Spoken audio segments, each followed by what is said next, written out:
কিছু কিছু মানুষ আমার পাশে এমন ভাবে লেগে থাকে যে তাদের মনে হয় আমি শত্রু। আমি কিন্তু তাদের কখনো খারাপ চাই নাই, আর ইনশাল্লাহ কখনো চাবো না। আর আমার পাশে এমন ভাবে লেগে থাকে সেটা বলার বাইরে।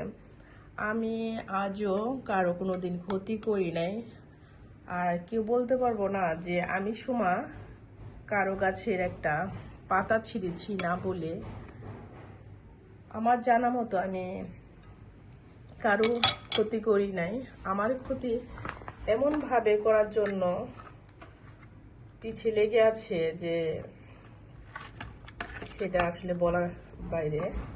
আচ্ছা, যাই হোক, আমার লাইফে যারা আমার কাছ থেকে টাকা নিয়েছে তারা কখনো ফেরত তো দেয় নাই।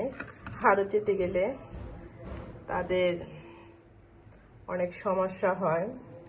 একজনে তো আমার 10 লক্ষ টাকা মেরে নিচ্ছে, আর একজনকে দিয়েছি 2,30,000। যাব আজকে তার কাছে যেতে। আমার কাছ থেকে কি এবং আমার স্বামীর কাছে থেকে যারা টাকা নিয়েছেন তারা কখনো ফেরত তো দেয় না। আরো টাকা যেতে গেলে তখন তারা আসলে মানুষই ছিল না, এই অবস্থা। আমি বলি যে আমার কাছে থেকে যারা যারা টাকা নিয়েছে তারা আজও কেউ কখনো ফেরত দেয় নাই। আর তারা মনে করে যে যে টাকাটা নিছি আর দিতে হবে না। আচ্ছা, এখন নয় তুমি না দিলাম, দিতে তো হবে একদিন এককালে। মানুষ এত নিষ্ঠুর সেটা আসলে বলে বোঝাতে পারবো না। আমার ক্ষতি করার জন্য এমন ভাবে কিছু মানুষ লেগে রয়েছে। লাগুক, আমি আসলে ওগুলো কিছু এখন মনে করি না।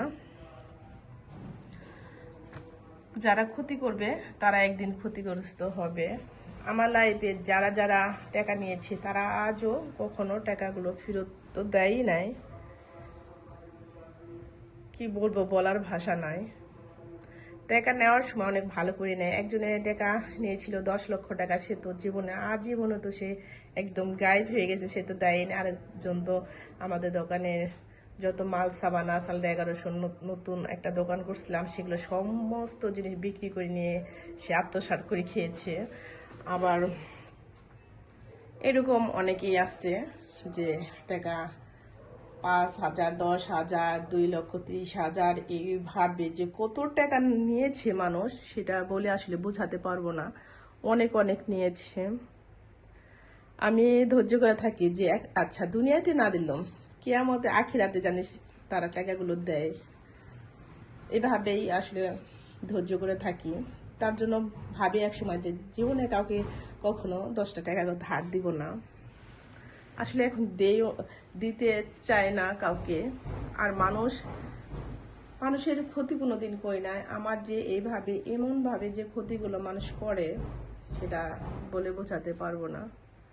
তারপরও আল্লাহ যদি দেয়, আসলে আল্লাহ তারপর আমাকে ঠকায় না। আল্লাহ যথেষ্ট দিয়েছে, আলহামদুলিল্লাহ। আল্লাহর কাছে হাজার হাজার শুকরিয়া। ভালো থাকেন সবাই। আজকে শুক্রবার খাবার বেড়ে নিয়েছি।